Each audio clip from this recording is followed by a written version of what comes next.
I'm sharing some tips and tricks around doing a subcutaneous injection of Clexane. I've had to do it for quite some time now, off and on, for flying, travelling, different medications and things like that because of a blood clotting condition. And I found there wasn't a lot of videos available online that really helped to understand or guide or alleviate some of my fears. So I would say it does sting a little bit. The injection itself isn't the kicker, it's the afterburn. And my tip and trick for that is ice. Pop some good ice or a cold pack or a soft drink can or a beer can, whatever you have handy. So I guess I'll go through some of the process of what I do. Hopefully it helps some people out there just to share my experience.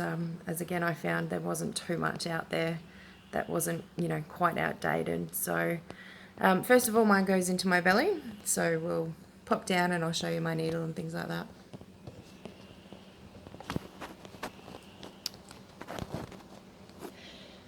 So you want to have obviously your needle available.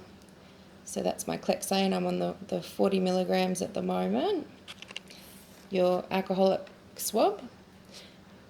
Jury's out on whether you use that or not. Some recommendations is you do, some recommendations you don't. And of course your sharp spin as well. So open up your injection. And basically you want to pick a spot. You can see a bruise from one of my earlier ones this week. So you alternate from side to side depending where you did it the day before. And you want to be pinching that subcutaneous fat. So you'll know if you're pinching muscle, it's right on in under there. You know if you're going into the skin, it's right on the top. So any kind of pinch, even if you're nice and skinny, unlike myself, you'll definitely be able to still pinch up a bit of that skin. So you want to swab on the site that you identify, keeping away from the belly button area. Across here is really where you want to look for. I see some people do over here as well. So I'm going to choose, actually looking at areas probably around here. So clean that off nicely.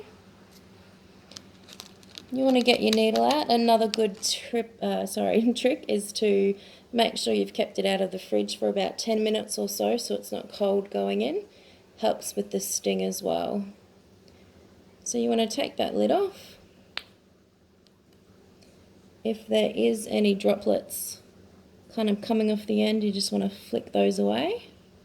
And you also want to look for the air bubble that's inside there and flick your needle until it comes from the bottom, making sure the air bubble's up the top. So you do inject that air bubble, but you want it to go in last, making sure you've got all of the medication in. You don't want to be injecting that first. Don't fear about injecting a little bit of air into you, as I first did, going into that subcutaneous layer. That is fine to do. So I'm just going to double check my needle, make sure that air's at the top.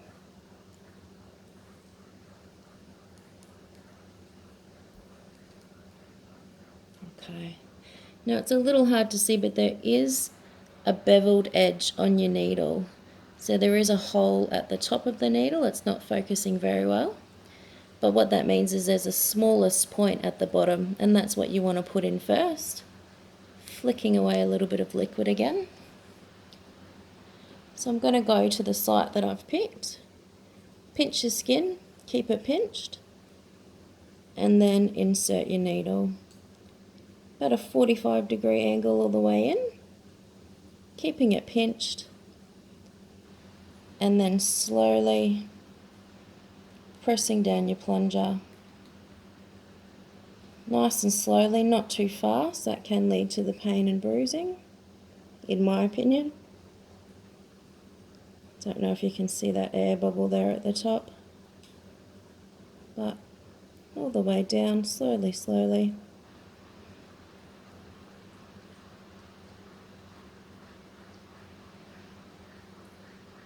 Until you fully push down the plunge. Can't go any further. Then you're going to slowly but surely pull that bugger out. This is when I like to pop the alcoholic swipe on and go in with some ice, normally just for a couple of minutes, and that really does help take away that sting. And that's me doing a Clexane injection. Yes, it is stinging a little bit like a bitch right now, but it will go away after a couple of minutes. Good luck to you all out there having to do this. It does get easier. It is also a better factor if you can get somebody else to do it for you, but sometimes they're not always home when you need to do it. Take care.